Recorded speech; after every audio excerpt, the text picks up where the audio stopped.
Karong gabi una, ako mong i-welcome sa atong ABC LG Unite, no?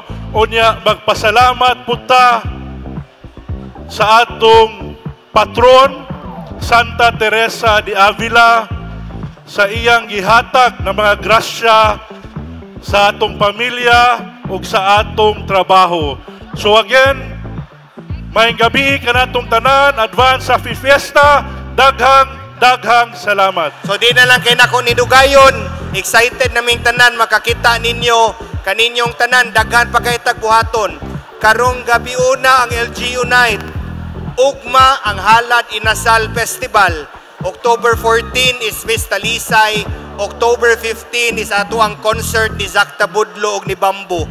Pero di na to kalimtan, ang rason na nagselebreta naa sa atbang, ang rason na nagselebreta kanitanan halad ni Santa Teresa de Avila. Salamat, maayong gabi kanatong tanan.